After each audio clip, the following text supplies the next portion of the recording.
बिस्मिल्लाहिर्रहमानिर्रहीम। आइए आज हम आपको बताएंगे ट्रांसफार्मर कैसे काम करता है, इसके काम करने का सूर क्या है और इसकी टाइप्स क्या है, इसके इकसाम क्या है, खोल, वाइंडिंग, बुशिंग, थर्मोमीटर। आइए अब हम इसका तारा पढ़ते हैं। ट्रांसफार्मर म्यूचुअल इंडक्शन के सूर पर काम करता है, यानी जब किसी कॉइल को एसी वोल्टेज फराहम किए जाते हैं तो इस कॉइल में सिमत और मिकदार में तब्दील होने वाली करंट एसी चलती, जिसकी वजह से इस कॉइल में तब्दील होने वाली मकनातीसी फ्लक्स पैदा हो जाता है। ये मकनातीसी फ्लक्स अपने मरकज से बाहर की तरफ फैलता और अंदर की तरफ सिकुड़ता। अगर इस कॉइल के करीब किसी दूसरी कॉइल को रख दिया जाए तो फैलने और सिकुड़ने वाला फ्लक्स दूसरी कॉइल के साथ लिंक करके इसमें वोल्टेज पैदा कर देता है। दूसरी कॉइल में पैदा होने वाले वोल्टेज की मिकदार इस कॉइल के चक्रों की तादाद और फ्लक्स डेंसिटी के रास पर तनासब होती है। चूंकि इंडक्शन का अमल सिर्फ अल्टरनेटिंग करंट एसी के जरिए होता है, इसलिए डायरेक्ट करंट डीसी पर ट्रांसफार्मर काम नहीं करता। ट्रांसफार्मर की बनावट और अहम हिस्से। Construction and basic part of transformer. एक ट्रांसफार्मर सादा बनावट में दो इंडक्टिव कॉइल पर मुश्तमिल होता है। कॉइल आमतौर पर कॉपर मटेरियल के बनाए जाते हैं। कॉइल्स बनाने के लिए ऐसे मटेरियल का इंतखाब किया जाता है जिसकी रेजिस्टिव कम हो। दोनों कॉइल बरकी तौर पर इलेक्ट्रिकली एक दूसरे से अलग होते हैं, लेकिन मकनातीसी तौर पर आपस में मैग्नेटिक मटेरियल से बनी हुई पतलीदार कोर के जरिए जुड़े होते। कोर बनाने के लिए इसे मटेरियल का इंतखाब किया जाता जिसकी रिडक्टेंस कम हो। ट्रांसफार्मर की कोर बनाने के लिए सबसे ज़्यादा सिलिकॉन स्टील मटेरियल को इस्तेमाल किया जाता। अच्छी खसूसियात का हामी सिलिकॉन स्टील मटेरियल हवा की निस्बत 1500 गुना ज़्यादा फ्लक्स गुजारने की सलाहियत रखता है।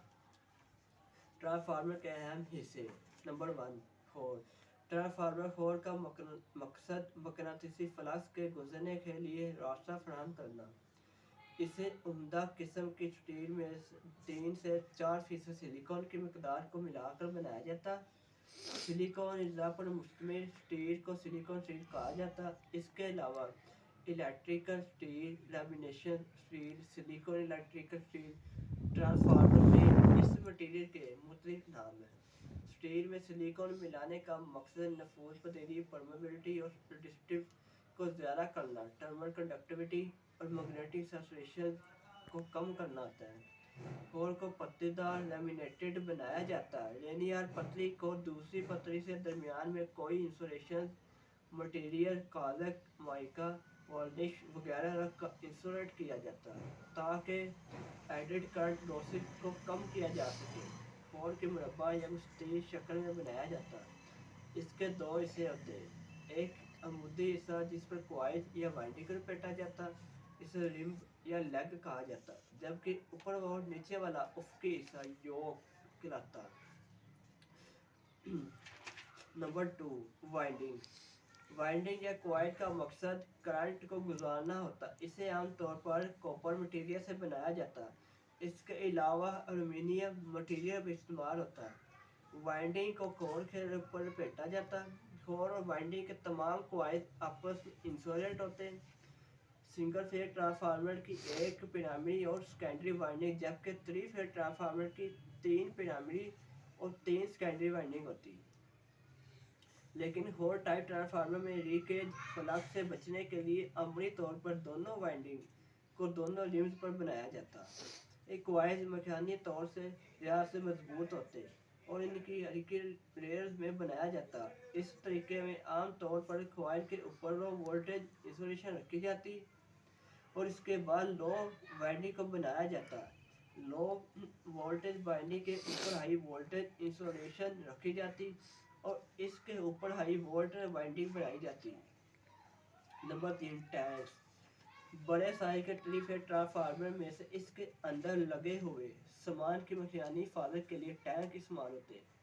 ट्रांसफार्मर के अंदर खोल, वाइंडिंग और दूसरे आलात वगैरह को लगाया जाता है। आमतौर पर इसके अंदर मादनी तेल, मिनरल ऑयल भरा होता है। टैंक की अंदरूनी सतह पर ऑयल रेजिस्टेंस पेंट और बैरूनी सतह पर जिंक से बचाव के लिए पेंट किया जाता है। ट्रांसफार्मर टैंक आमतौर पर वॉइड स्टील के बनाए जाते हैं। इसके अलावा स्टेनलेस स्टील और एल्युमिनियम मटेरियल भी इस्तेमाल होता है। अमूमन केवीए 10 इससे ज़्यादा रेटिंग के ट्रांसफार्मर के टैंक पर कूलिंग के हिस्से के लिए ट्यूब्स लगी होती है। यह आमतौर पर स्टील रेक्टेंगुलर शक्ल शेप का होता है। इसके अलावा सिलेंड्रिकल शक्ल के टैंक भी बनाए जाते हैं। ट्रांसफार्मर टैंक की मुख्तलिफ इकसाम bell shape tanks, plan tanks, सब एंड टाइप टैंक और शेप टैंक वगैरह।